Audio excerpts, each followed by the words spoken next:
Hi guys, how's it going? Today I'm going to be playing the Lizardmen up against Sarmatian, who's going to be in control of the High Elves. So let's get into this battle and see what our armies look like.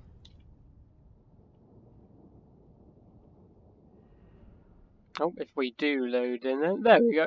Cool, just drop it onto slow motion. So far I've gone for a front line of Saurus Warriors of Shields. I've been using these guys a ton recently, going for those big, long, wide kind of front lines. With all the Saurus, with a couple of units of Saurus Spears as well. Got one gold chevron up on the left-hand flank. And I believe in the back somewhere we do also have the Legion of Shakwa. These guys also have the special ability. Let's hop over and find out the name of it. It is called the Shield of Shakwa. And it gives a 44% missile resistance to everyone nearby. I thought that was a great pick, coming up against High Elves. I was expecting a lot of missile play to kind of deal with big dinosaurs. So a nice big shielded front line. Nothing too elite, but should be, crushed spearmen and white lions and so forth. On the left-hand side, I do also have the Umbral Tide. These are regiment-renowned salamander hunting pack, just to do with any cav my opponent brings. Apart from, they're not too good against Dragon Princes, as Dragon Princes do, of course, have fire resistance. Now, for our Lord today, we have gone for the big fat Slan here. He's going to be floating along on his little podium here of joy. And here's Slan Mage Priest of Light. I've been using this guy a crazy amount recently.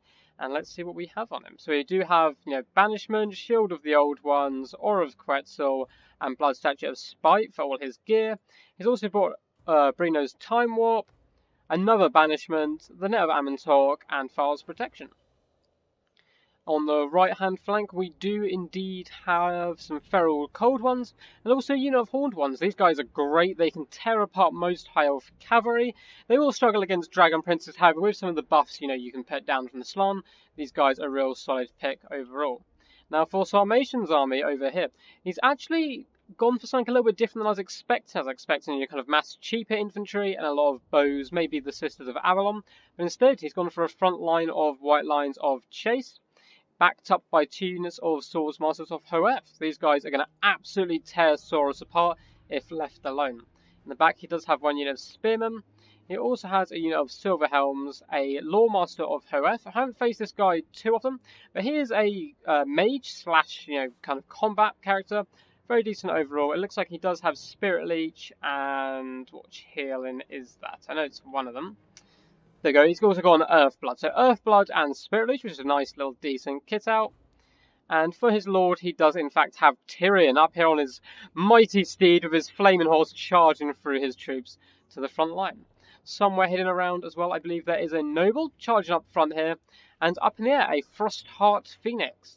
Now this is a very cool unit overall, so great mobility with the flying, very tanky because of the attuned to magic, and also can slow nearby enemies. So let's get this underway. Now the front lines do come almost crashing together, it's a little bit of early vanguard. We do drop a net down on this noble just so we can try and get some fire from the Umbral Tide and stop him escaping. We want to get him tied up in this big main melee fight and just dragged down by mass Saurus warriors instead of letting him get anywhere near the Slan Mage Priest. So the front lines do engage here, and we do drop down the Aura of Quetzal. We drop down the Shield of the Old Ones as well to help protect this left flank, which has been charged by the Silver Helms and White Lions. It looks like he's overloading this flank quite hard with the Swordsmasters as well. He's returning. Oh no, I'm dropping a Blood Statue of Spite there. And on the right hand flank, I'm using my extra numbers to wrap around the unit and really smash into these Swordsmasters. My Banishment, however, unfortunately it seems to do this quite a lot. Did originally do some nice damage to Swordsmasters, however did then tear through a unit of Saurus Warriors, almost breaking them in the process. Now our little cav contingent is swooping round the back. We're going to be trying to get on top of these Silver Helms with the Horned Ones, and using the Feral Cold Ones just to pop into this back line and really start getting some rear charges and breaking these guys around. Now the battle's not going too badly so far. This left flank is a little bit of a mess, with this Frostheart Phoenix popping on the Umbral Tide, and these Swordsmasters fairly comfortably dealing with these Saurus Spears. However, I have dropped down the big buff on these guys to give them that extra melee attack, and we should hopefully do a decent amount of damage. In the back lines, it looks like these Horned Ones have caught these Silver Helms, and they are just tearing them apart. They do huge amounts of damage. They have had a Spirit Leech drop from them, but I think it's a little bit too little too late, and these Silver Helms, there's no way they're going to be coming back into the battle. It looks like the Cold Ones did manage to pop in the back lines of these Swordsmasters and break this right flank for us. So it's slowly kind of blobbing up into the middle now. The left-hand flank is looking a little worse for wear. We've had to pull back the Umbral Tide. They will be turning and shooting back in, however. It looks like these Saurus Warriors are a little bit out of action. We just have the triple gold chevron ones holding there against the Swords Masters, trying to distract them for as long as possible. And the main fight really is going on over here. It looks Tyrion is coming in for that big slant booty, trying to fight his way through the front line to get to him. However, just a mass of Saurus, cold ones, and all sorts of nastiness protecting the slant. He does drop down the big shield of the old ones, and another Broner's Time Warp, which I think is the third one of the game. He's been using that so much, making all of these Saurus, from being decent combatants into, just absolute killing machines. We've pretty much crushed all the high elf infantry, apart from this unit of White Lions here, and this unit of Swords Masters have. They are being shot in the back by the Umbral Tide, and just pinned down by mass numbers. Now in the back, the Horned ones are being chased off by the Noble. In a second, they're just going to be running off, trying to drag him away from the fight as much as possible. And when he does leave us alone, we're just going to be hunting down these routing units, trying to stop them coming back. Looks like the Frostheart Phoenix is running over here to deal with the Umbral Tide. They're going to be trying to juke him a little bit and running into this forest and trying to get up to, the Saurus Warriors for a little bit of protection. These guys are still getting buffs put down on them, and that's allowed them to chew through these Swords Masters and also these White Lions here. However, the power band isn't too much in my favour. Most of my opponent's build is, still packed quite tightly with all these big hero characters. Still has the Noble over here at full health. Tyrion's looking in very good shape, and this Lawmaster, if he manages to escape, should be able to rally. He does, have nearly 50% health, and there is this Frostheart Phoenix flying around doing a decent amount of damage. So in the back line we can see these Horned ones do manage to escape that Noble, and they're just going to be running in, hunting down these White Lines, ensuring that they do shatter. All hope is lost. Now, we do have a few units kind of out in the distance. This beat-up unit is just going to chase off these Swords Masters, making great value of themselves. So if these guys come back, there's still 29 of them, and they could be a big problem. We have one unit of Saurus who is chasing off some units over here, but they do shatter. So these guys will be coming back to the main fray as fast as possible. Looks like we have managed to catch the Lawmaster in and out of Amantok. We're just going to be swarming around him, trying to bring him down with just mass numbers here, and all these angry lizards. We do drop another shield of the old ones, just to give a better protection to everyone around. The Umbral Tide have managed to pull through my forces and up on top of this hill, but they are getting, hot pursuit from this Noble, who's chasing them down. He's going to be great against these guys. They really don't want to be facing him in combat. Here to tear them apart fairly easily. He does come with a jump in the swing there and tries to poke one of these guys down. Although they are they're going to skitter and run, trying to get through this mass infantry corps. The feral cold ones were running to try and chase off this Lawmaster. However, this Phoenix did drop down on them and they're having to retreat back. And because of that, this Lawmaster actually has managed to rally, and that's going to be very important. He still does have a lot of healing and spirit leeches, which could be key. Over arc in view of the whole battlefield, it looks like a lot of these units for the High Elves have completely shattered. This unit is being chased off the edge of the battlefield, and I have one unit of Saurus here who do need to come back to the fray. But apart from that, it's kind of what you see is what you get over here. So we have Tyrion about half health, the Phoenix who's still very healthy trying to chase down this Umbral Tide, and this Noble who's looking a little less than healthy, completely surrounded by Saurus, and the Slan's even getting in there himself. However, Spirit Leech has been dropped on him. It looks like this Noble is starting to waver. Cold Ones come crashing in, sending it, shoving him along a little bit, stopping his escape, and he is starting to row, and I don't think there's much chance of him managing to escape. So it looks like the Lawmaster is trying to regroup here with Tyrion, who has managed to finally catch these Horned ones, and these Horned ones are just going to get dragged down. Tyrion's a far better combatant, and each swing is probably going to be a death, as we can already see there's a big pile of bodies down here. These Horned ones, though, however, have been real MVPs so far, and they do have 112 kills, so it's a big blow to lose them there.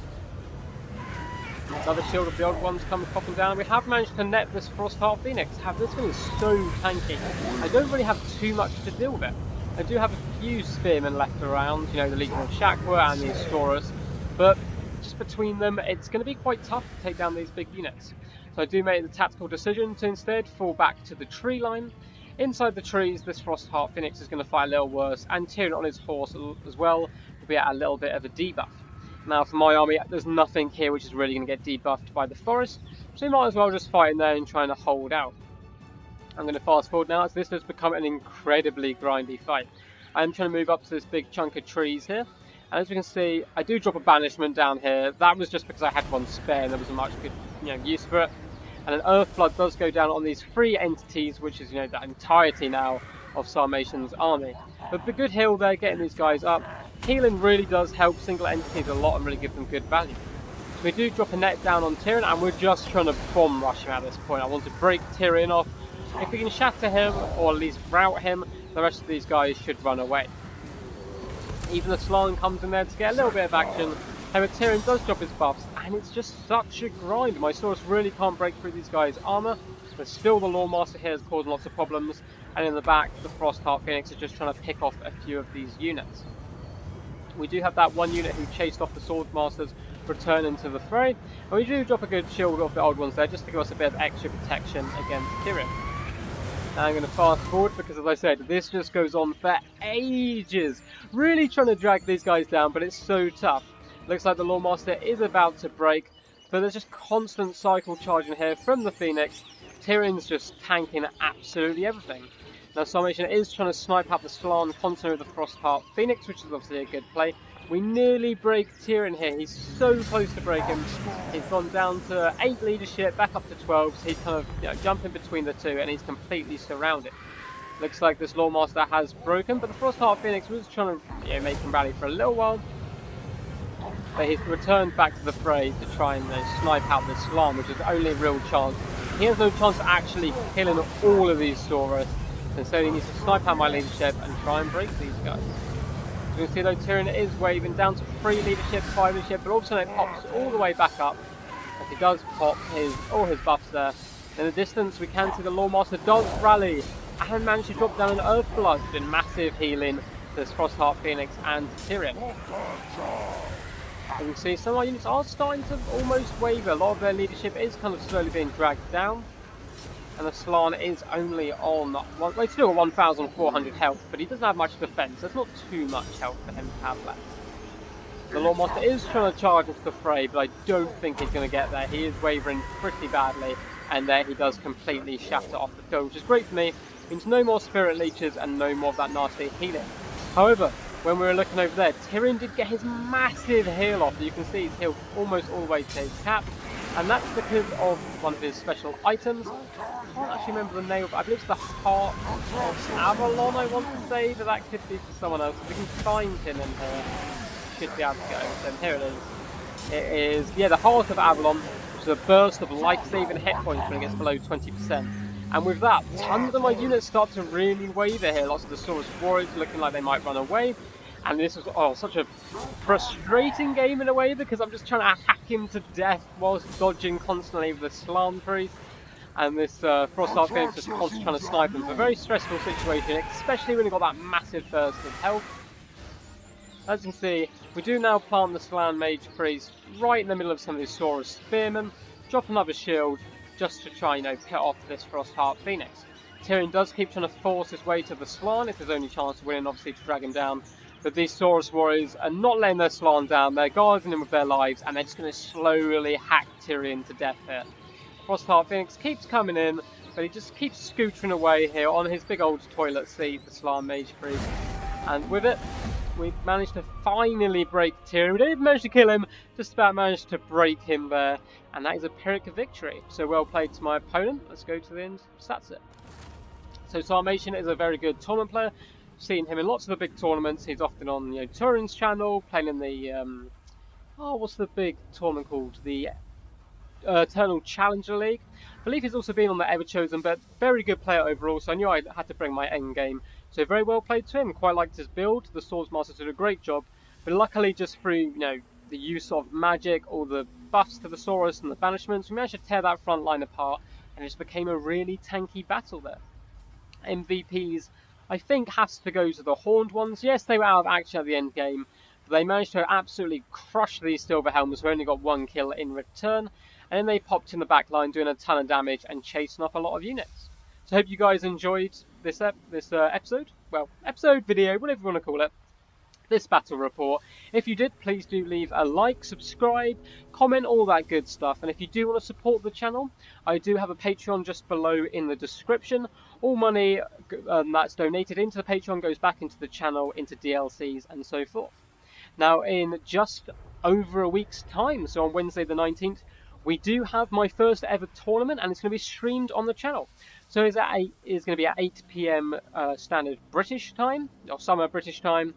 And it's been really exciting. It looks like we already have all our competitors in. But if anyone does want to message me, if they want to get involved, it's just a 4-man, really fun tournament.